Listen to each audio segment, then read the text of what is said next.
검은 박스 하나가 열렸습니다. 뚜껑이 들리는 순간 하얀 김이 천천히 솟아올랐습니다. 그 안에는 윤기가 흐르는 흰밥과 빨갛게 양념된 제육볶음, 그리고 노릇하게 구워진 불고기와 새빨간 깍두기가 가지런히 담겨 있었습니다. 식판도 아니고 접시도 아닌 그저 평범해 보이는 검은 도시락 상자 하나였습니다. 48개 나라의 선수단이 모인 거대한 식당이었습니다. 수백 명이 한꺼번에 오가는 그곳은 늘 음식 냄새와 사람들의 말소리로 가득했습니다. 그런데 그 수많은 테이블 중에서 유독 그 검은 박스 하나 앞에서만 사람들이 걸음을 멈춰섰습니다. 바로 옆 테이블에 앉아있던 외국인 스태프 한 명이 들고 있던 포크를 천천히 내려놓았습니다. 그의 시선이 그 박스에 그대로 붙들렸습니다. 저게 대체 어느 나라 음식이야? 그는 자기도 모르게 자리에서 일어나 그 박스 쪽으로 한 발 한 발 다가가고 있었습니다. 곧이어 다른 테이블에서도 사람들이 하나둘 고개를 돌렸습니다. 전기 콘센트도 없고 불도 없는 그곳에서 어떻게 갓 지은 것처럼 따뜻한 밥에서 김이 오를 수 있었을까요? 왜 48개 나라가 한자리에 모인 그 식당에서 하필 그 검은 박스 앞에만 줄이 생기기 시작했을까요? 그날 그곳에 있던 저는 그 광경을 도무지 이해할 수 없었습니다. 저는 유럽 명문 구단의 식단을 15년 동안 책임져온 영양 전문가였으니까요. 선수의 식사는 과학이라고, 향수병 따위에 휘둘려선 안 된다고 믿어온 사람이었습니다. 음식은 그저 몸을 움직이는 연료일 뿐이고 철저하게 숫자로 관리하면 그만이라고 생각했습니다. 그래서 아시아 팀들이 자기 나라 음식을 고집하는 모습을 저는 늘 비효율적이라며 속으로 비웃어왔습니다. 현지 음식에 빨리 적응하는 팀이 강한 팀이라고, 그것이 제 15년 경력이 내린 결론이었습니다. 하지만 그 검은 박스 하나는 제가 평생 쌓아올린 그 단단한 확신을 바닥부터 뒤흔들기 시작했습니다. 한국이 18년 동안 무려 6번이 넘는 세계대회에서 조용히 만들어온 그 기술의 정체를, 그리고 그 안에 담긴 진짜 의미를 지금부터 여러분과 함께 천천히 따라가 보겠습니다. 영상 시작 전 구독과 좋아요로 대한민국의 미래를 응원해주세요. 제 이름은 마르코 벨리니입니다. 이탈리아에서 태어나 자랐고 스포츠 영양 컨설턴트라는 일을 15년째 해오고 있습니다.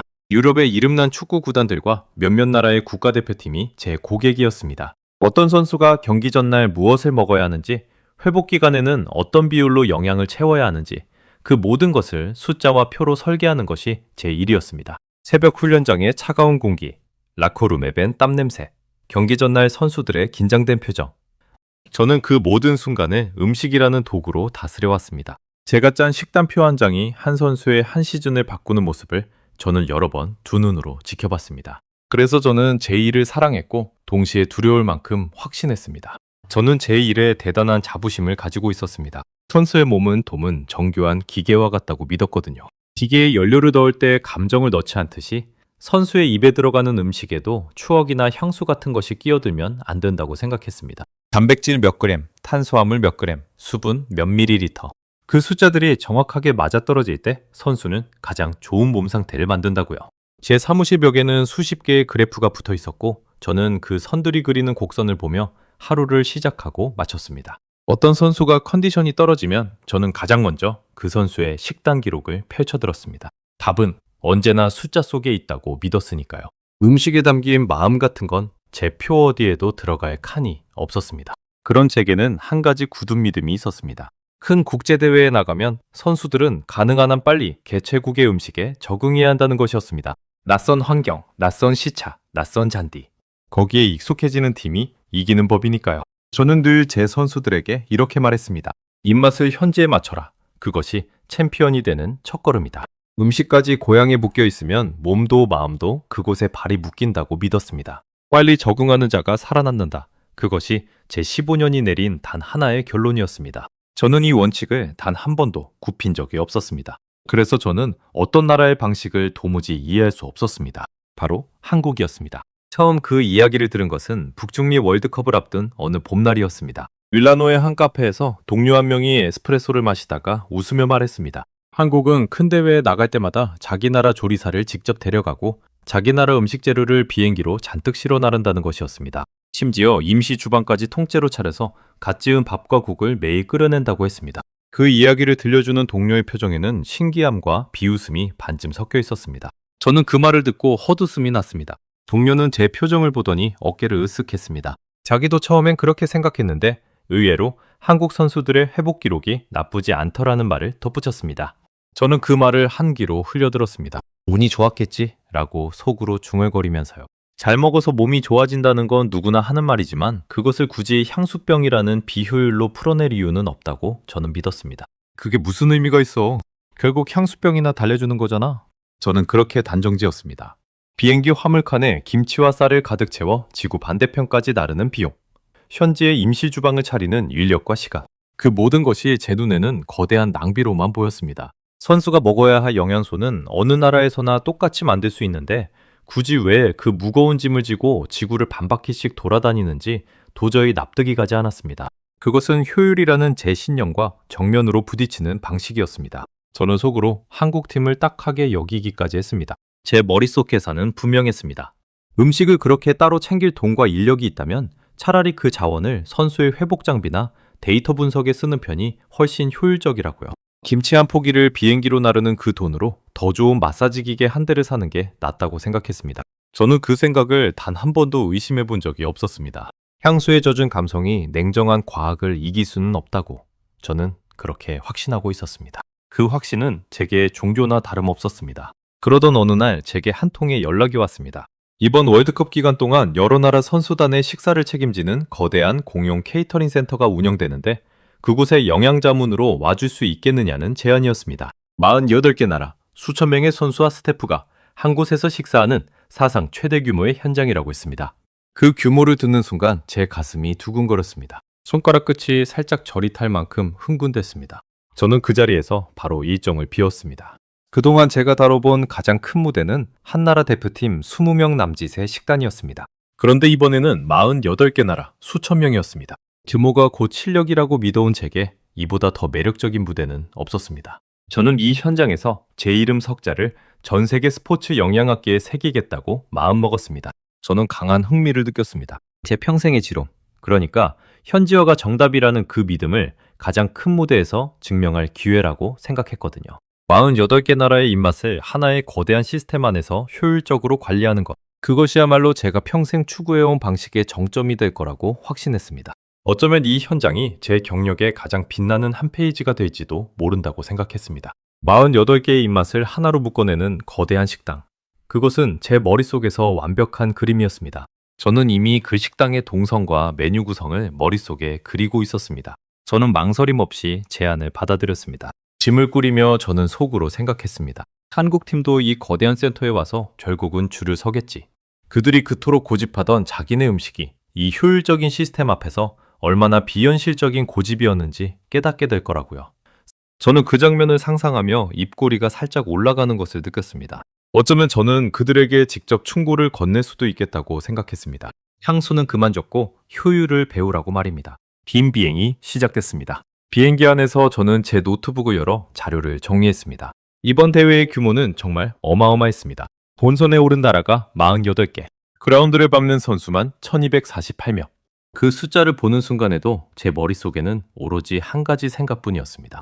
이 많은 사람을 어떻게 하면 가장 적은 비용으로 가장 빠르게 먹일 수 있을까? 저는 이미 머릿속으로 거대한 배식 동선을 그리고 있었습니다. 줄을 어떻게 나누고 메뉴를 몇 종류로 줄일지 계산하면서 말입니다. 그런데 그 자료를 넘기다가 제 시선을 붙드는 숫자 하나가 있었습니다. 이번 대회에 출전하는 1248명의 선수 가운데 전체의 4분의 1에 가까운 약 23%의 선수가 자신이 뛰는 나라가 아닌 다른 나라에서 태어난 사람들이었습니다. 한 팀 안에서도 자란 환경이 제각각이고 어릴 적 먹고 자란 음식이 제각각이라는 뜻이었습니다. 같은 유니폼을 입었어도 혀가 기억하는 고향은 모두 다르다는 이야기였습니다. 그것은 제가 평소 가볍게 넘기던 변수였습니다. 어떤 선수는 아프리카의 한 마을에서 옥수수죽을 먹고 자랐고 어떤 선수는 남미의 항구 도시에서 생선과 콩을 먹고 자랐습니다. 또 어떤 선수는 어릴 적 종교적인 이유로 특정 고기를 한 번도 입에 대지 않았습니다. 그 모든 사연이 한 식당 안에 뒤섞이는 셈이었습니다. 평소에 저라면 그저 메뉴를 몇 가지 더 늘리면 된다고 가볍게 정리하고 넘어갔을 일이었습니다. 저는 그 숫자를 보며 잠깐 멈칫했습니다. 하지만 곧 노트북을 덮으며 스스로를 다독였습니다. 그래도 시스템이 답이다. 입맛이 제각각일수록 오히려 표준화된 거대한 식당 하나로 통합하는 것이 정답이라고요. 모두를 만족시키려다 보면 결국 아무도 만족시키지 못하니까요. 저는 그렇게 제 믿음을 다시 한번 단단히 붙들었습니다. 그 작은 숫자가 며칠 뒤 거대한 파도가 되어 돌아올 줄은 그때의 저는 전혀 알지 못했습니다. 저는 자료를 정리하며 한국팀의 명단도 잠깐 살펴봤습니다. 그들의 식단 운영 방식에 관한 짤막한 기록이 있었습니다. 자체 조리 인력을 파견하고 발열 도시락이라는 것을 현장에서 제공한다는 내용이었습니다. 발열 도시락. 그 단어를 처음 봤을 때 저는 그것이 그저 보온 도시락의 다른 이름이라고만 생각했습니다. 따뜻한 음식을 좋아하는 그들의 취향 정도로 여겼던 거죠. 그 작은 박스 안에 어떤 기술과 정성이 담겨 있는지 저는 상상조차 하지 못했습니다. 비행기 창밖으로 구름이 끝없이 펼쳐졌습니다. 저는 눈을 감으며 생각했습니다. 며칠 뒤면 저는 이 현장에서 제 방식의 우월함을 두 눈으로 확인하게 될 거라고요. 그때까지만 해도 저는 그 검은 박스 하나가 제 15년을 송두리째 흔들어 놓으리라고는 짐작조차 하지 못했습니다. 비행기에서 내린 다음 날 아침, 저는 개체도시 외곽에 자리한 공용 케이터링 센터로 향했습니다. 거대한 창고를 개조한 그곳은 축구장 2개를 합친 곳보다 넓었습니다. 천장에는 환풍 설비가 끝없이 이어졌고 스테인리스 조리대가 줄지어 늘어선 모습은 마치 거대한 공장 같았습니다. 저는 그 광경을 보며 속으로 감탄했습니다. 바로 이거다. 이것이 효율의 모습이라고요. 한쪽 벽에는 48개 나라의 국기가 나란히 걸려 있었고 그 아래로 각 나라 선수단의 식사 시간표가 빼곡하게 붙어 있었습니다. 분 단위로 짜인 그 시간표를 보며 저는 제 일이 이 거대한 톱니바퀴의 한 축이라는 사실에 가슴이 부풀었습니다. 첫날의 분위기는 나쁘지 않았습니다. 48개 나라의 선수들이 색색의 유니폼을 입고 시판을 들고 줄을 섰습니다. 채식 코너, 할랄 코너, 글루텐을 뺀 코너가 깔끔하게 나뉘어 있었고 저는 그 구획을 보며 만족스럽게 고개를 끄덕였습니다. 제가 설계에 참여한 동선이 제대로 돌아가고 있었으니까요. 그날 밤 저는 호텔로 돌아와 일지에 이렇게 적었습니다. 시스템은 작동한다 라고요. 저는 그 한 줄을 적으며 작은 자부심을 느꼈습니다. 수천 명을 한 곳에서 먹인다는 건 인류 역사상 손에 꼽을 만한 식사 운영이었고 저는 그 한복판에 서 있었습니다. 한국팀이 굳이 따로 음식을 차린다는 이야기가 다시 떠올랐지만 저는 코웃음을 치며 펜을 내려놓았습니다. 이렇게 잘 돌아가는 식당을 두고 따로 차려 먹는 건 시간 낭비라고요. 하지만 그 평온은 사흘을 넘기지 못했습니다. 대회 나흘째 되던 날 점심, 저는 그 광경을 처음 마주했습니다. 채식 코너 앞에선 한 무리의 선수들이 식판을 내려놓고 웅성거리기 시작한 것입니다. 그들은 매일 똑같이 나오는 삶은 채소와 두부, 차갑게 식은 샐러드를 보며 표정이 굳어 있었습니다. 한 선수가 포크로 접시를 툭툭 건드리며 옆 동료에게 무언가를 불평했습니다. 또 다른 선수는 음식을 거의 손도 대지 않은 채 자리를 떴습니다. 식판 위에는 거의 그대로 남은 채소가 차갑게 식어 있었습니다.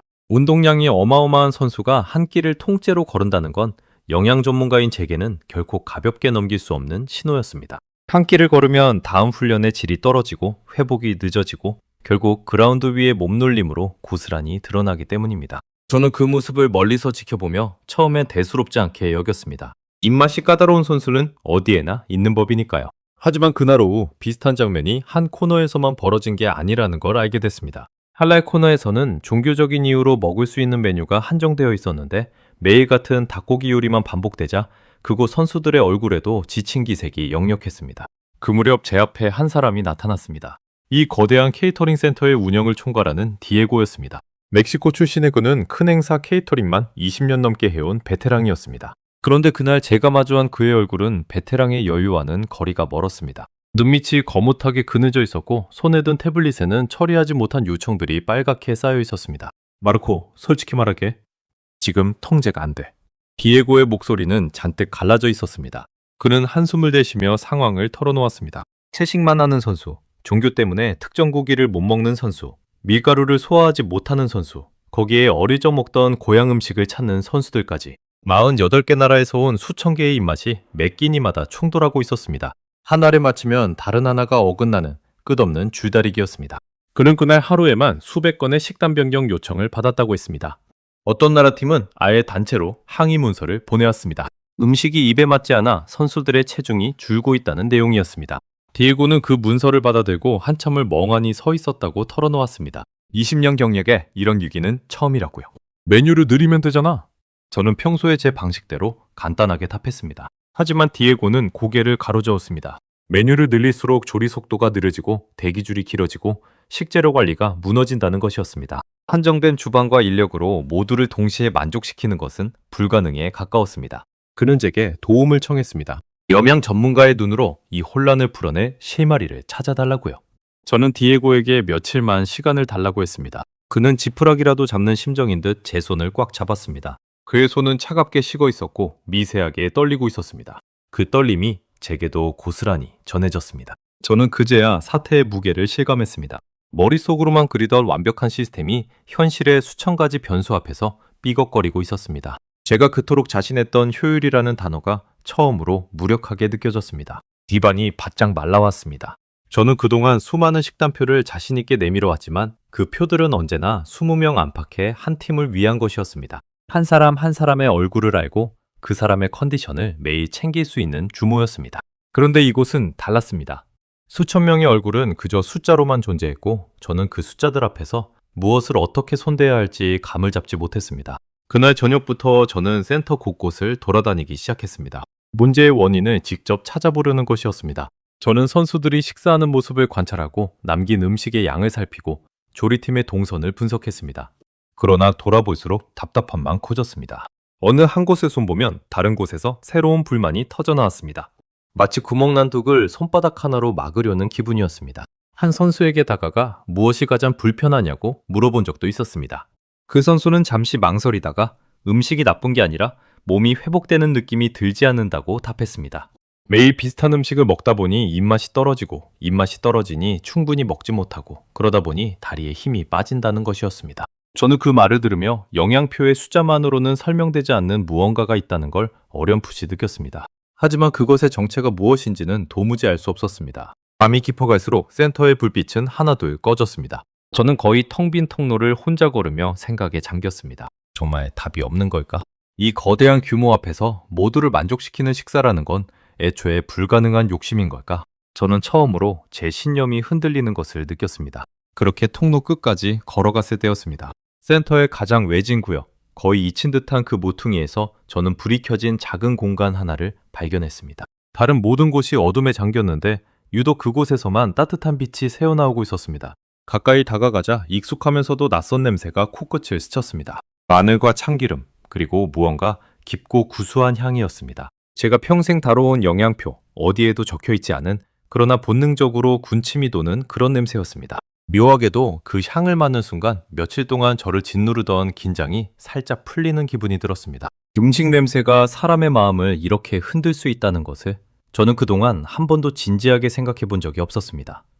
작은 간판에는 낯선 글자가 적혀 있었습니다. 그 아래에는 누군가 손으로 또박또박 써붙인 다른 문구가 보였습니다. 팀 코리아 플랫폼, 한국 선수단 전용 캠프였습니다. 저는 그 불 켜진 주방 앞에 우두커니 멈춰섰습니다. 안에서는 흰 모자를 쓴 사람들이 분주하게 움직이고 있었습니다.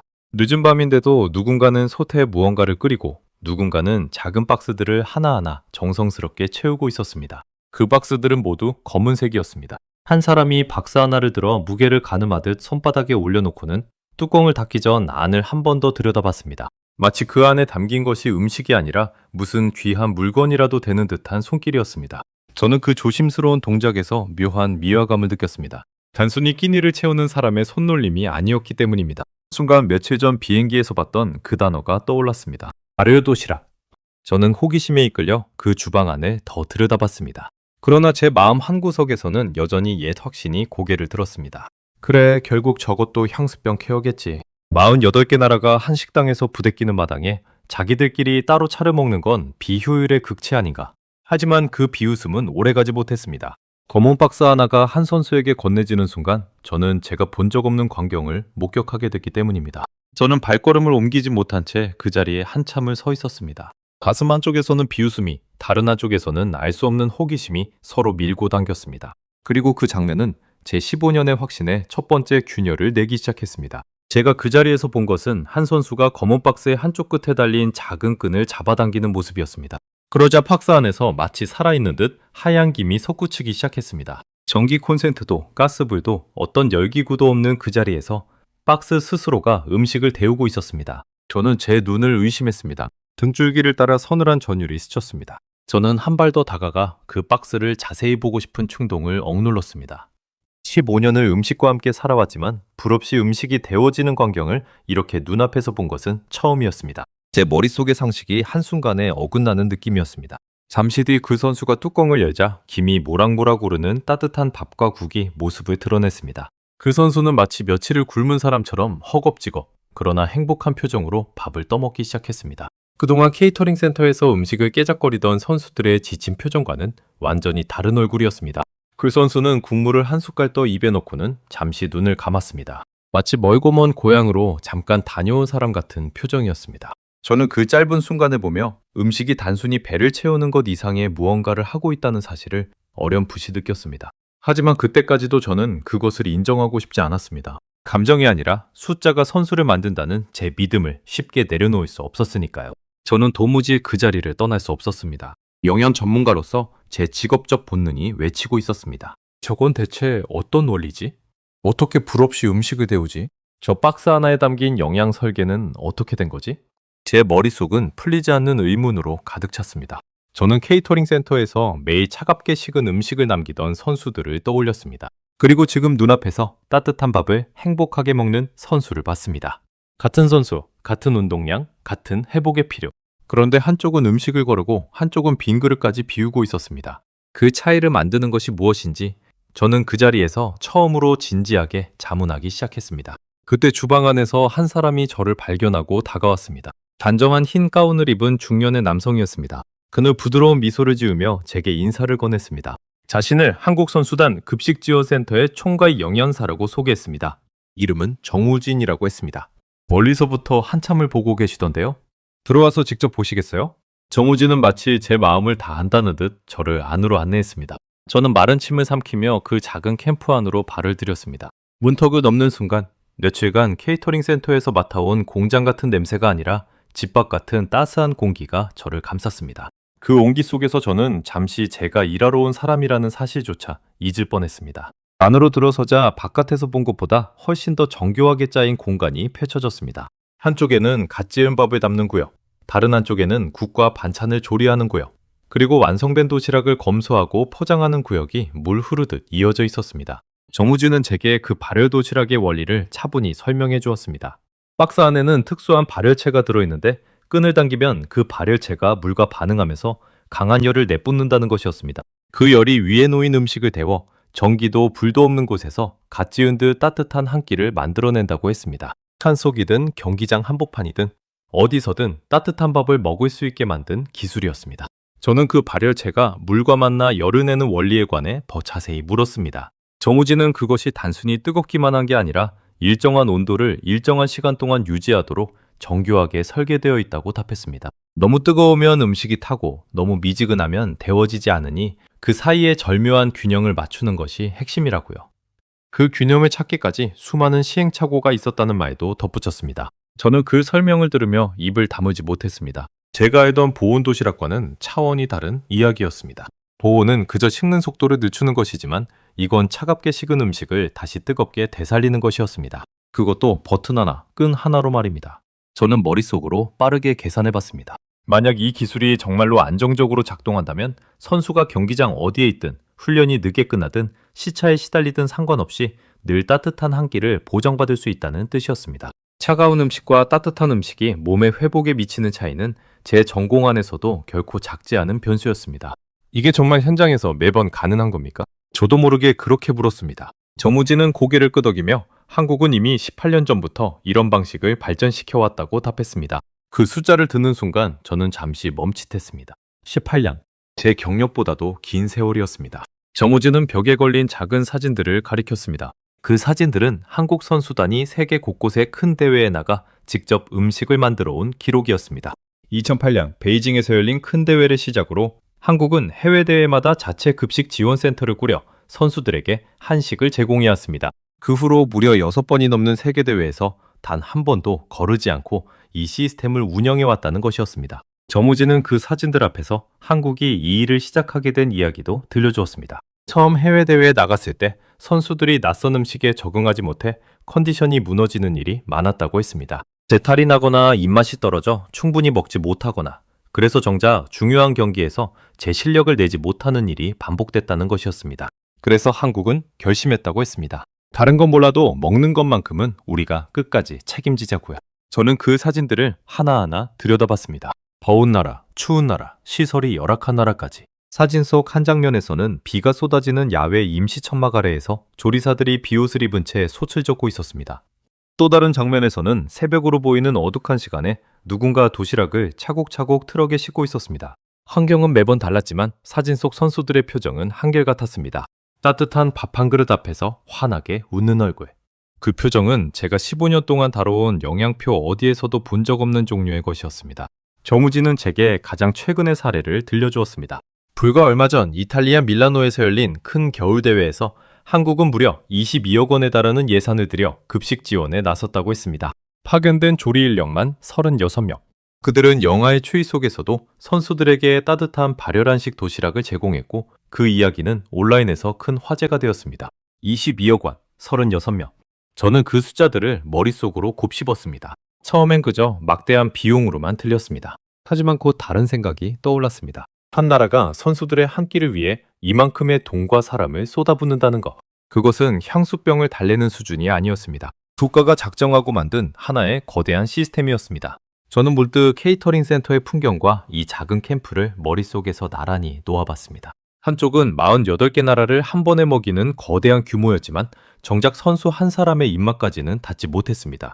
다른 한쪽은 작고 조용했지만 선수 한 명 한 명의 회복까지 손끝으로 챙기고 있었습니다. 규모가 곧 실력이라고 믿어온 제 신념이 그 두 풍경 사이에서 흔들리기 시작했습니다. 저는 그 예산과 인력의 숫자를 다시 한번 곱씹어봤습니다. 22억 원이면 작은 회사 하나를 1년 동안 굴릴 수 있는 돈이었습니다. 36명이면 웬만한 식당 여러 곳을 운영할 수 있는 인력이었습니다. 그 모든 것을 오직 선수들의 한 끼 식사를 위해 지구 반대편까지 옮긴다는 것. 처음 이 이야기를 들었을 때라면 저는 분명 또 비웃었을 것입니다. 하지만 발열 도시락을 직접 본 지금 그 숫자는 더 이상 낭비로만 보이지 않았습니다. 저는 제 손바닥에 땀이 배는 것을 느꼈습니다. 며칠 전까지만 해도 저는 이 모든 것을 비효율이라며 비웃었습니다. 그런데 지금 제 눈앞에 펼쳐진 것은 제가 평생 추구해온 효율과는 완전히 다른 차원의 정교함이었습니다. 왜 이렇게까지 하는 겁니까? 저는 진심으로 궁금해서 물었습니다. 그 많은 돈과 인력을 그저 식당 하나 더 차리는 데 쓰는 이유가 무엇인지.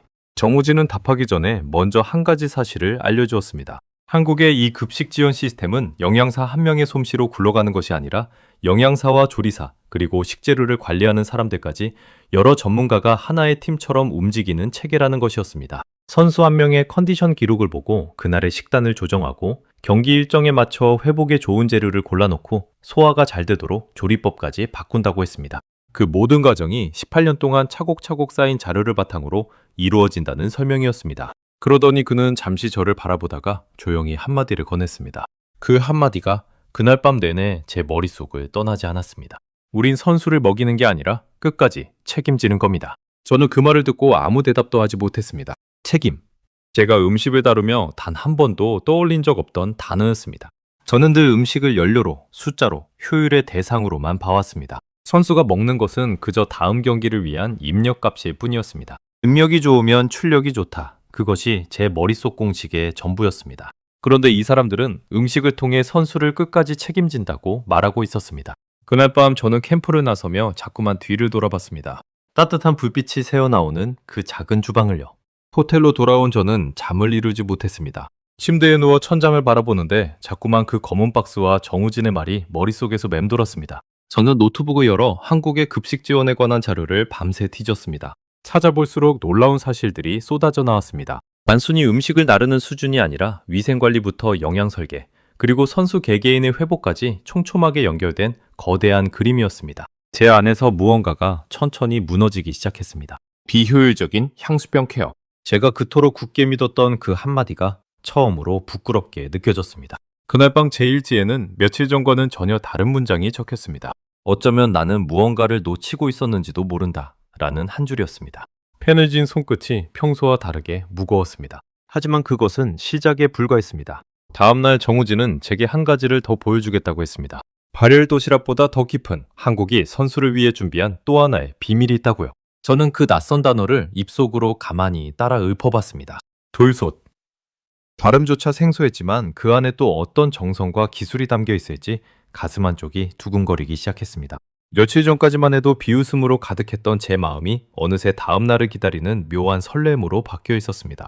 그 비밀의 이름은 돌솥이었습니다. 다음 날 아침, 저는 약속한 시간보다 일찍 한국 캠프를 찾았습니다. 발걸음이 저도 모르게 빨라졌습니다. 전날 밤 잠을 설친 탓에 눈은 뻑뻑했지만 머릿속만큼은 어느 때보다 또렷했습니다. 어젯밤 본 발열 도시락의 잔상이 아직 사라지지 않았는데 그보다 더한 무언가가 기다린다는 말에 저는 밤새 그 정체를 상상해봤습니다. 정우진은 저를 캠프 안쪽의 한 조리 공간으로 안내했습니다. 그곳에서 한 사람이 묵직한 검은 그릇을 불 위에 올려놓고 있었습니다. 흰 조리복을 단정하게 차려입은 그는 현장 조리를 책임지는 김 셰프라고 했습니다. 김 셰프가 다루고 있던 그 검은 그릇이 바로 돌소치였습니다. 이름 그대로 돌을 깎아 만든 소치였습니다. 김 셰프의 손놀림은 군더더기가 없었습니다. 굴솥을 불 위에 올리는 각도, 뚜껑을 덮는 타이밍, 불의 세기를 조절하는 손길까지 모든 동작이 오랜 세월 몸에 밴 사람의 것이었습니다. 저는 그 모습을 잠시 넋을 잃고 바라봤습니다. 저는 그 투박한 그릇을 보며 의아했습니다. 첨단 발열 도시락을 만드는 사람들이 왜 하필 가장 원시적으로 보이는 돌그릇을 쓰는 걸까? 제 머릿속에 떠오른 의문을 읽었는지 정우진이 빙긋 웃으며 설명을 시작했습니다. 첨단 기술만이 답이라고 믿었던 저로서는 이 투박한 돌그릇이 도무지 이해되지 않았습니다. 제가 알던 최신 주방에는 정밀한 온도계와 자동 조리 장비가 가득했고 돌 같은 건 어디에도 없었으니까요. 하지만 정우진의 입에서 나온 설명은 제 그런 편견을 한 겹 한 겹 벗겨내기 시작했습니다. 돌솥은 한국에서 아주 오래전부터 귀한 손님에게 음식을 대접할 때 쓰던 그릇이라고 했습니다. 옛날 한국에서는 정말 소중한 사람이 찾아왔을 때 시간과 정성을 들여 돌솥에 밥을 지어 내놓았다고 합니다.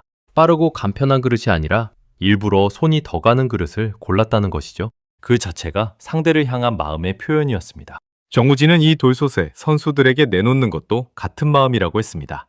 너희는 우리에게 그만큼 귀한 사람이라는 말없는 메시지라고요. 돌은 천천히 데워지고 한번 뜨거워지면 그 열을 오래도록 머금습니다. 그래서 돌솥에 지은 밥은 식탁에 올라온 뒤에도 오랫동안 따뜻함을 잃지 않고 솥바닥에는 고소한 누룽지가 생긴다고 했습니다. 무엇보다 그 안의 음식은 천천히 골고루 익어 소화가 한결 부드러워진다는 것이었습니다. 저는 그제야 깨달았습니다. 이것은 단순한 옛날 그릇이 아니었습니다. 격렬한 경기로 지친 선수의 위장은 예민해지기 마련입니다.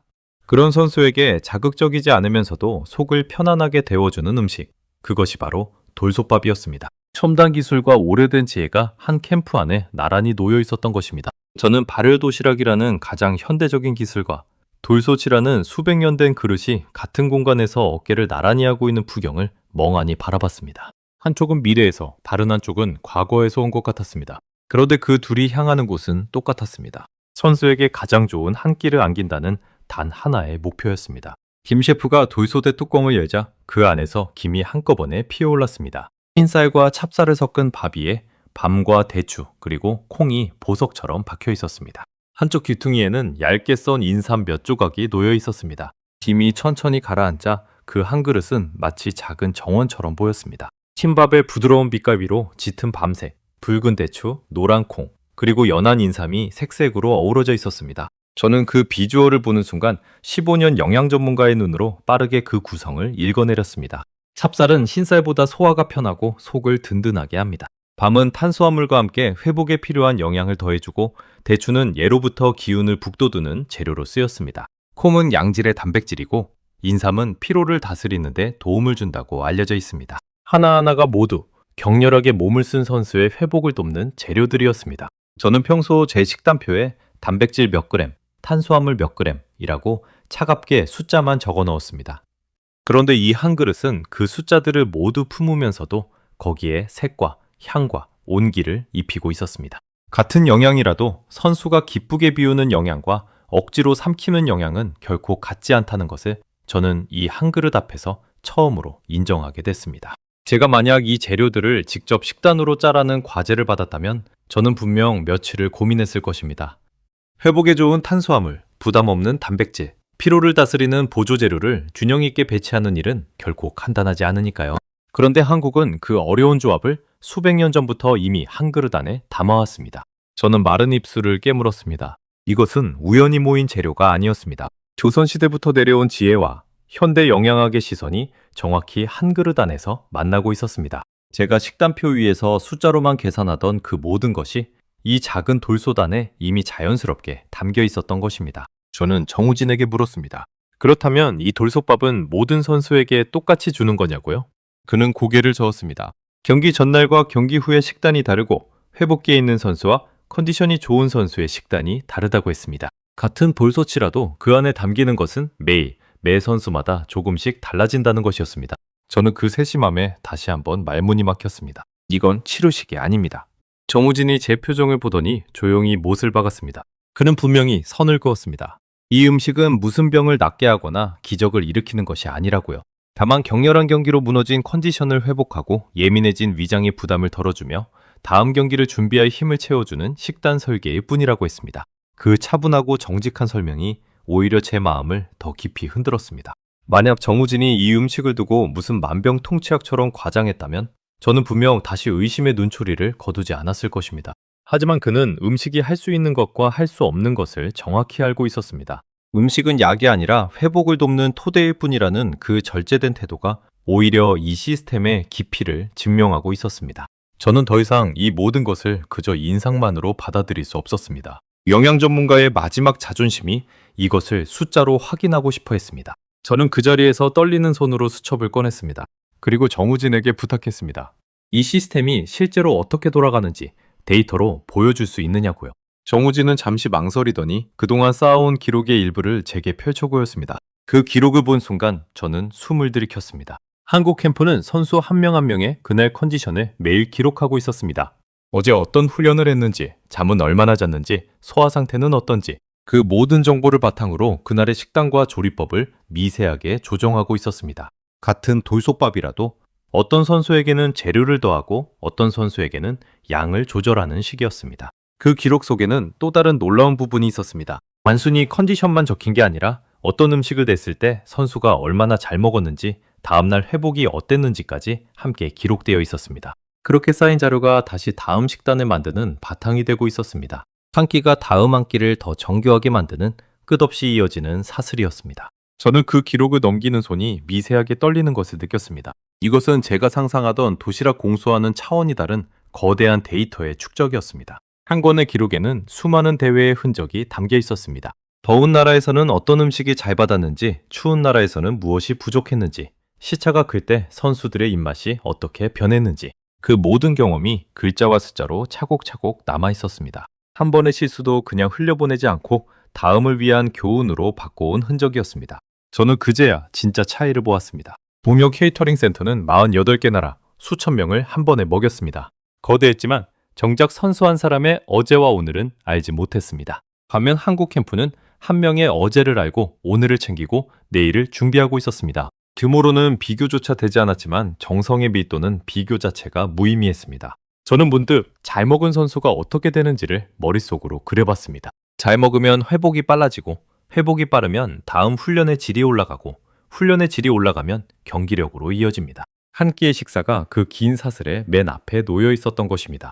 저는 그동안 그 사슬의 출발점을 그저 연료 보충쯤으로 가볍게 여겨왔습니다. 제 안에서 무언가가 완전히 무너졌습니다. 15년 동안 저를 떠받쳐온 신념, 그러니까 현지화가 정답이고 주모가 곧 실력이라는 그 확신이 이 작은 돌솥 하나 앞에서 산산이 부서지고 있었습니다. 저는 그동안 음식을 데이터로만 봤습니다. 그런데 한국은 그 데이터 위에 사람을 끝까지 챙기는 마음을 더하고 있었습니다. 데이터와 마음. 저는 늘 그 둘이 서로 반대편에 있다고 믿었습니다. 마음이 끼어들면 객관성이 흐려진다고요. 그런데 한국 캠프는 그 둘을 하나로 묶고 있었습니다. 가장 차가운 숫자와 가장 따뜻한 정성이 이 작은 캠프 안에서 완벽하게 손을 맞잡고 있었던 것입니다. 저는 그동안 제가 자문해온 수많은 구단을 떠올렸습니다. 그곳에서 저는 늘 가장 효율적인 식단, 가장 과학적인 영양 배분을 자랑스럽게 내밀었습니다. 하지만 단 한 번도 선수가 그 음식을 먹으며 어떤 마음이 드는지는 헤아려 본 적이 없었습니다. 음식이 맛있는지, 먹고 나면 위로가 되는지, 그런 것은 제 표 어디에도 없는 항목이었습니다. 그런데 바로 그 빈칸이 어쩌면 제가 15년 동안 놓쳐온 가장 중요한 것이었는지도 모릅니다. 심장이 거세게 뛰었습니다. 저는 그 자리에 서서 한참 동안 아무 말도 하지 못했습니다. 부끄러움과 경이로움이 동시에 밀려왔습니다. 며칠 전 비행기 안에서 한국팀을 비웃던 제 모습이 떠올라 귀가 화끈거렸습니다. 향수병이나 달래는 비효율이라고 단정짓던 그 오만한 입이 지금은 떨려서 제대로 열리지도 않았습니다. 저는 그동안 효율이라는 단어 하나로 모든 것을 재단해왔습니다. 그런데 그 효율의 잣대로는 결코 잴 수 없는 가치가 이 작은 캠프 안에 가득 차 있었습니다. 한 사람을 끝까지 책임지겠다는 마음은 어떤 계산기로도 측정할 수 없는 것이었습니다. 그때 정우진이 제게 한마디를 더 건넸습니다. 그 말은 제가 평생 잊지 못할 한 문장이 되었습니다. 18년이요. 우린 18년 동안 이 한 끼를 준비해왔습니다. 저는 그 숫자 앞에서 천천히 고개를 숙였습니다. 18년. 그것은 하루아침에 흉내낼 수 있는 것이 아니었습니다. 한 번의 대회를 위해 만든 반짝 시스템이 아니라 18년에 걸쳐 6번이 넘는 세계대회를 거치며 한 끼 한 끼 쌓아 올린 거대한 축적이었습니다. 실패하고 고치고 다시 시도하며 만들어온 그 시간 앞에서 제 15년의 자부심은 작게만 느껴졌습니다. 김 셰프가 돌솥의 밥을 그릇에 옮겨 담았습니다. 솥바닥에 눌어붙은 누룽지를 살살 긁어 그 위에 따뜻한 물을 부으니 구수한 향이 다시 한번 퍼졌습니다. 그는 그 마지막 한 방울까지 버리지 않고 정성스럽게 담아냈습니다. 음식을 대하는 그 태도에서 저는 이 팀이 18년에 버텨온 이유를 어렴풋이 알 것 같았습니다.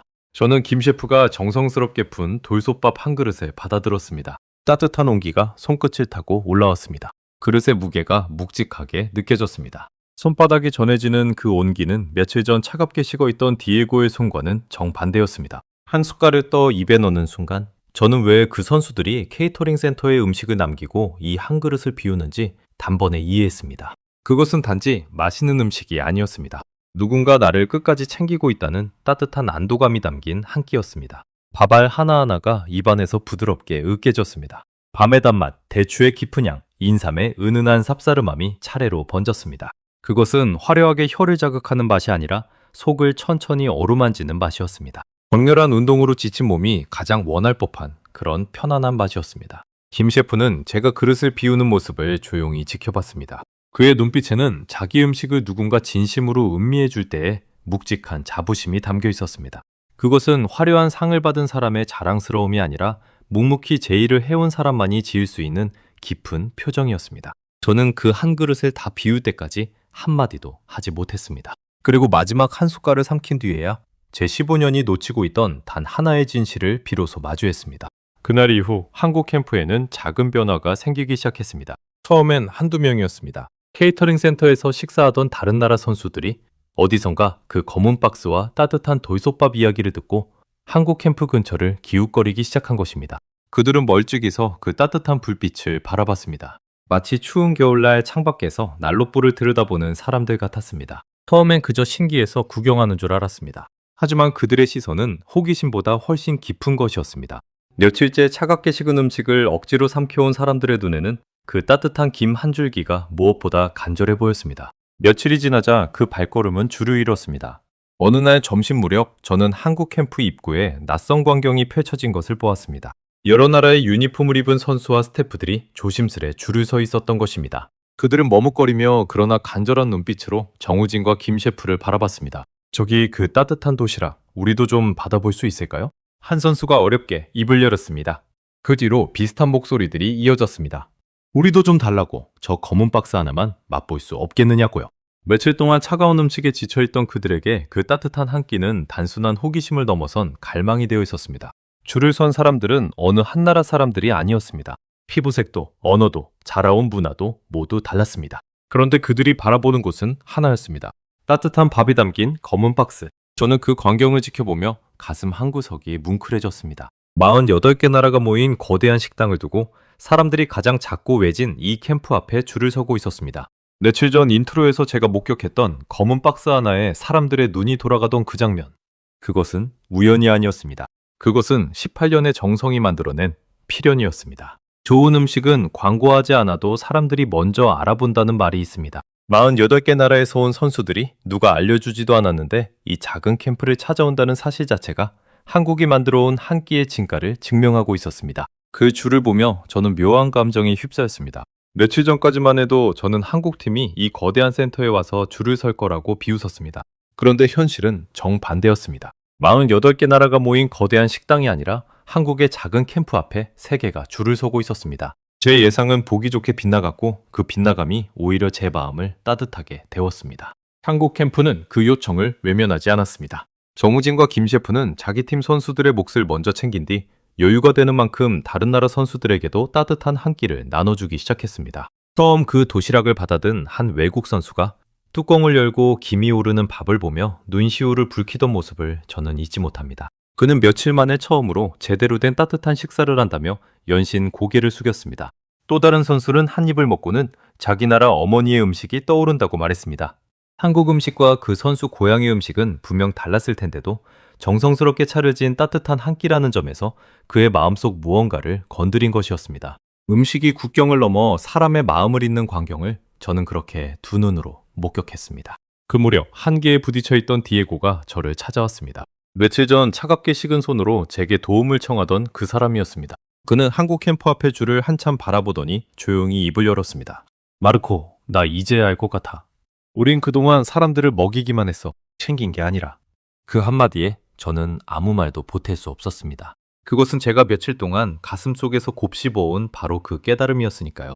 거대한 시스템은 효율적으로 사람들을 먹였지만 한 사람 한 사람을 챙기지는 못했습니다. 한국의 작은 캠프는 그 반대였습니다. 그리고 사람들은 결국 자신을 챙겨주는 쪽으로 발걸음을 옮겼습니다. 디에고는 자신이 평생 자랑스러워하던 이 거대한 센터를 처음으로 다른 눈으로 보게 됐다고 했습니다. 규모와 효율만으로는 채울 수 없는 빈자리가 있다는 것을 그도 이제 인정한 것이었습니다. 저는 그의 어깨를 가만히 두드렸습니다. 며칠 전까지만 해도 저였다면 절대 하지 못했을 같은 패배를 나눈 사람들끼리의 위로였습니다. 제가 받은 그 도시락 한 끼는 단순히 배를 채운 한 끼가 아니었습니다. 15년 동안 굳어있던 제 생각의 벽에 따뜻한 균열을 낸 한 끼였습니다. 저는 그날 밤 텅 빈 케이터링 센터에 혼자 남아 오랫동안 생각에 잠겼습니다. 거대한 조리대와 번쩍이는 설비들이 어둠 속에 잠들어 있었습니다. 며칠 전까지만 해도 저는 이 풍경을 보며 효율의 정점이라고 감탄했습니다. 그런데 지금은 그 거대함 속에서 묘한 공허함이 느껴졌습니다. 규모는 컸지만 그 안에 사람을 향한 온기가 빠져 있었던 것입니다. 저는 그 거대한 공간을 천천히 걸으며 제가 평생 추구해온 것이 무엇이었는지 자문했습니다. 더 빠르게, 더 많이, 더 효율적으로. 저는 늘 그 방향으로만 달려왔습니다. 그런데 정작 그 끝에 있어야 할 사람의 얼굴은 어느새 제 시야에서 사라져 있었습니다. 숫자만 남고 사람이 지워진 자리, 그것이 바로 이 거대한 센터의 공허함이었습니다. 저는 제 15년에 천천히 되돌아봤습니다. 수많은 선수의 식단을 짰고 수많은 그래프를 그렸습니다. 그 숫자들은 분명 선수들의 몸을 만드는데 도움이 됐을 것입니다. 하지만 저는 단 한 번도 제가 짠 식단을 받아든 선수의 마음까지 생각해 본 적이 없었습니다. 그들이 그 음식을 먹으며 외로웠는지 위로받았는지 그런 것은 제 관심밖이었습니다. 문득 한 가지 기억이 떠올랐습니다. 몇 해 전 제가 자문하던 한 구단의 어린 선수가 큰 부상으로 오래 쉰 적이 있었습니다. 그때 저는 그 선수에게 가장 완벽한 회복 식단을 짜주었습니다. 영양은 흠잡을 데 없었습니다. 그런데 그 선수는 회복 기간 내내 표정이 어두웠습니다. 저는 그것을 그저 부상의 스트레스 탓이라고만 여겼습니다. 저는 그 선수의 식단을 완벽하게 짰다는 사실에 만족하고 정작 그 선수가 외로움 속에서 회복기를 보내고 있다는 것은 알아채지 못했습니다. 식단표의 숫자는 흠잡을 데 없었지만 그 표 어디에도 그 선수의 마음을 위한 자리는 없었습니다. 지금 돌이켜보니 어쩌면 그 선수에게 필요했던 건 완벽한 영양표가 아니라 누군가 자신을 진심으로 챙겨준다는 따뜻한 느낌이었는지도 모릅니다. 그 생각에 이르자 가슴 한쪽이 저릿하게 아려왔습니다. 저는 15년 동안 가장 중요한 것을 빼놓고 일해왔던 것입니다. 음식은 몸을 채우는 동시에 마음을 채우는 것이라는 그 단순하고도 깊은 진실을요. 어쩌면 그것은 제 일을 시작하기 훨씬 전부터 모든 어머니가, 모든 할머니가 본능적으로 알고 있던 것이었는지도 모릅니다. 따뜻한 밥 한 그릇에 담긴 마음. 저는 그것을 거창한 영양학으로 배우려다 정작 가장 단순한 진실을 15년이나 놓치고 있었던 것입니다. 다음 날 아침 저는 다시 한국 캠프를 찾았습니다. 저무지는 평소처럼 분주하게 그날의 식단을 점검하고 있었습니다. 저는 그에게 다가가 그동안 묻지 못했던 질문을 꺼냈습니다. 이 모든 것에 이렇게까지 정성을 쏟는 게 힘들지 않으냐고요. 정우진은 잠시 손을 멈추고 저를 바라봤습니다. 그러더니 담담하게 답했습니다. 힘들지 않다면 거짓말이라고요. 매일 새벽부터 일어나 재료를 손질하고 낯선 환경에서 임시 주방을 차리고 수천 가지 변수와 씨름하는 일이 어떻게 쉽겠느냐고 했습니다. 하지만 경기를 마치고 돌아온 선수가 그 한 그릇을 비우며 짓는 표정을 보면 그 모든 고단함이 눈 녹듯 사라진다고 했습니다. 그는 선수들이 그저 잘 먹는 것을 넘어 그 한 끼에서 힘을 얻어 다시 그라운드로 나가는 모습을 볼 때 가장 큰 보람을 느낀다고 했습니다. 자기들이 차린 밥 한 그릇이 한 선수의 경기를 어쩌면 한 나라의 결과를 바꿀 수도 있다는 그 자부심이 18년을 버티게 한 힘이라고요. 저 선수들에게 우린 가족 같은 거예요. 머나먼 타국에서 따뜻한 밥 한 그릇으로 집을 만들어주는 거죠. 저는 그 말을 듣는 순간 며칠 동안 제 안에서 흩어져 있던 조각들이 하나로 맞춰지는 느낌을 받았습니다. 가래우 도시락도, 돌솥밥도, 매일의 컨디션 기록도, 결국은 모두 그 한 단어로 모이고 있었습니다. 집. 그 단어가 제 마음을 깊이 찔렀습니다. 한국이 그 많은 돈과 인력을 들여 지구 반대편까지 음식을 나르는 이유. 그것은 향수병을 달래기 위해서가 아니었습니다. 선수들에게 잠시나마 집을 만들어주기 위해서였습니다. 가장 외롭고 긴장된 순간에 따뜻한 밥 한 그릇으로 마음의 안식처를 지어주는 것. 그것이 한국이 18년 동안 해온 일이었습니다. 저는 머나먼 타국의 라커룸에서 홀로 긴장에 떨었을 수많은 선수를 떠올렸습니다. 낯선 음식, 낯선 잠자리, 낯선 응원 소리.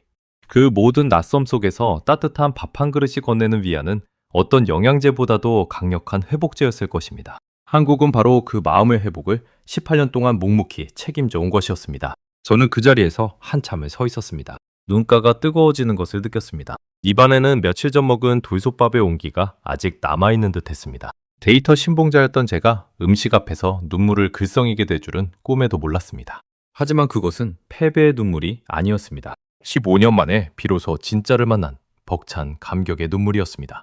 그날 저는 제 노트북 속 수많은 그래프 파일을 한참 동안 바라봤습니다. 그리고 조용히 결심했습니다. 이제부터 제 식단표에는 숫자로는 채울 수 없는 한 칸을 새로 만들겠다고요. 그 칸의 이름은 마음이었습니다. 한국이 18년 동안 묵묵히 채워온 바로 그 한 칸 말입니다. 저는 노트북을 덮으며 앞으로 제가 만나게 될 선수들의 얼굴을 떠올렸습니다. 이제 저는 그들에게 단순히 영양을 채워주는 사람이 아니라 한 끼의 온기를 함께 건네는 사람이 되고 싶었습니다. 한국이 제게 가르쳐준 그 마음을 이제는 제가 다른 곳에 전할 차례였습니다. 그 결심이 선 순간 15년 만에 처음으로 제 일이 새롭게 느껴졌습니다. 대회가 모두 끝나고 저는 다시 이탈리아로 돌아왔습니다. 밀라노의 제 사무실은 떠날 때와 똑같았습니다. 벽에는 여전히 수십 개의 그래프가 붙어 있었고 책상 위에는 영양 데이터가 가득한 노트북이 놓여 있었습니다. 그런데 같은 풍경인데도 그것을 바라보는 제 눈은 완전히 달라져 있었습니다. 떠나기 전에 저였다면 그 그래프들을 보며 더 완벽한 식단을 짤 생각에 가슴이 뛰었을 것입니다. 그런데 이제는 그 깔끔한 선들 사이에서 무언가 빠져 있다는 느낌이 들었습니다. 그 선들 어디에도 음식을 받아든 사람의 표정은 담겨 있지 않았으니까요. 저는 자리에 앉아 오랫동안 빈 화면을 바라봤습니다. 그리고 천천히 한 편의 글을 쓰기 시작했습니다. 제가 오랫동안 칼럼을 연재해온 스포츠 영양 분야의 한 매체에 보낼 글이었습니다. 15년 동안 저는 그 칼럼에서 늘 효율과 과학을 이야기했습니다. 하지만 이번 글은 제가 써온 어떤 글과도 달랐습니다. 제목을 무엇으로 할지 한참을 고민하다 저는 가장 솔직한 한마디를 떠올렸습니다. 그동안 제 칼럼의 제목은 늘 거창한 전문 용어로 가득했지만 이번만큼은 달랐습니다. 저는 그 글의 첫 문장을 이렇게 시작했습니다. 나는 음식을 숫자로 봤다. 한국은 음식을 사람으로 봤다. 그 한 문장을 적는데 저는 한참이 걸렸습니다. 15년 경력의 전문가가 자신의 신념이 틀렸음을 인정하는 일은 결코 쉽지 않았습니다. 하지만 그것을 인정하는 순간 이상하게도 마음이 한결 가벼워졌습니다. 진실 앞에서 솔직해진다는 것이 이렇게 후련한 일인 줄 저는 그제야 알았습니다. 저는 그동안 제 신념이 흔들릴까봐 새로운 것을 받아들이기를 두려워했습니다. 하지만 한국 캠프에서 보낸 그 며칠은 제게 틀렸음을 인정하는 것이 부끄러운 일이 아니라는 것을 가르쳐 주었습니다. 오히려 그것은 한 단계 더 성장하는 일이었습니다. 저는 그 글을 쓰는 동안 마치 한국 캠프에서 보낸 며칠을 다시 한번 살아내는 기분이었습니다. 발열 도시락에 끈을 당기던 선수의 손, 돌솥에서 피어오르던 김, 그리고 정우진의 차분한 목소리가 생생하게 떠올랐습니다. 저는 글 속에서 한국이 18년 동안 쌓아온 그 모든 것을 차분히 풀어냈습니다. 전기도 불도 없이 따뜻한 밥을 만들어내는 발열 도시락, 조선시대의 지혜와 현대의 영양학이 만난 돌솥밥, 선수 한 명 한 명의 어제와 오늘을 기록하며 한 끼를 설계하는 시스템, 그리고 그 모든 것의 뿌리에 있는 사람을 끝까지 책임지겠다는 마음까지요. 저는 분명히 적었습니다. 한국의 그 음식은 무슨 병을 고치거나 기적을 일으키는 것이 아니라고요. 그것은 선수의 컨디션을 돕고 마음을 데우고 다시 일어설 힘을 채워주는 일이었다고요. 그리고 바로 그 정직함과 꾸준함이 가장 강력한 경쟁력이라고 적었습니다. 저는 그 글을 보내기 전 마지막으로 한 번 더 읽어보았습니다. 그리고 망설임 없이 전송 버튼을 눌렀습니다. 칼럼이 세상에 나가자 놀라운 일이 벌어졌습니다. 수많은 동료들에게서 연락이 왔습니다. 유럽 여러 나라의 영양사들이 한국의 그 급식 시스템을 더 자세히 알고 싶다고 했습니다. 어떤 이는 자기 구단에도 그런 따뜻한 한 끼의 철학을 도입하고 싶다고 했습니다. 검은 박스 하나에서 시작된 이야기가 어느새 세계가 배우고 싶어하는 하나의 모델이 되어가고 있었습니다. 저는 그 연락들을 받으며 며칠 전 비행기 안에서 한국을 비웃던 제 모습을 다시 한번 떠올렸습니다. 그때의 저처럼 한국의 방식을 비효율이라 여기던 사람들이 이제는 그 방식을 배우려 하고 있었습니다. 편견이 존경으로 바뀌는 그 과정의 한복판에 제가 쓴 한 편의 글이 작은 다리가 되어 있었던 것입니다. 제가 15년 동안 쌓은 명성으로도 단 한 번 이렇게 솔직하게 누군가의 우수함을 인정하는 글을 써본 적은 없었습니다. 그런데 그 한 편의 인정이 제가 그동안 쓴 어떤 화려한 분석보다도 더 큰 울림을 만들어냈습니다. 진심은 결국 진심을 알아본다는 것을 저는 그 반응 속에서 다시 한번 확인했습니다. 저는 그 반응을 보며 깨달았습니다. 승부는 그라운드에서 갈리지만 그 전에 선수를 잘 먹이는 것 또한 하나의 국력이라는 것을요. 한국이 18년간 조용히 쌓아온 그 식사 시스템은 그 어떤 화려한 기록보다도 깊은 또 하나의 국가대표였습니다. 그것은 메달처럼 눈에 보이는 영광은 아니었습니다. 카메라 앞에 서지도 큰 박수를 받지도 못하는 일이었습니다. 하지만 그 보이지 않는 한 끼가 보이는 모든 결과에 가장 밑바닥을 떠받치고 있었습니다. 가장 빛나지 않는 자리에서 가장 묵묵히 일하는 그 사람들이야말로 진짜 영웅이 아닐까 저는 생각했습니다. 얼마 뒤 저는 정우진에게 짧은 편지를 한 통 받았습니다. 그 안에는 따뜻한 인사와 함께 작은 사진 한 장이 들어있었습니다. 그것은 한국 캠프 앞에 줄을 섰던 여러 나라 선수들이 함께 찍은 사진이었습니다. 모두가 손에 검은 도시락을 하나씩 들고 환하게 웃고 있었습니다. 사진 뒷면에는 정우진의 짧은 글씨가 적혀 있었습니다. 음식은 국경이 없다는 단정한 한 줄이었습니다. 저는 그 한 줄을 손끝으로 천천히 쓸어보았습니다. 며칠 전까지만 해도 서로 다른 식당에서 따로 밥을 먹던 사람들이 한국의 검은 박스 하나를 사이에 두고 이렇게 한 가족처럼 웃고 있었습니다. 저는 그 사진을 한참 동안 바라봤습니다. 그리고 제 사무실 벽, 수많은 그래프 한가운데에 그 사진을 조심스레 붙였습니다. 차가운 숫자들 사이에 놓인 그 따뜻한 웃음은 제게 매일 같은 질문을 던졌습니다. 너는 사람을 먹이고 있느냐 아니면 챙기고 있느냐? 그 질문은 앞으로도 제 일의 나침반이 되어줄 것입니다. 저는 그 사진 속 웃음들을 보며 한 나라의 진짜 힘이 어디에서 나오는지 다시 한번 생각했습니다. 이제 저는 압니다. 진짜 강한 나라는 무기만 강한 나라가 아니라는 것을요. 가장 외로운 순간에 있는 자기 사람에게 따뜻한 밥 한 그릇을 끝까지 건넬 줄 아는 나라. 바로 그런 나라가 진짜로 강한 나라라는 것을요. 한국은 그것을 검은 박스 하나로 저에게 조용히 가르쳐 주었습니다.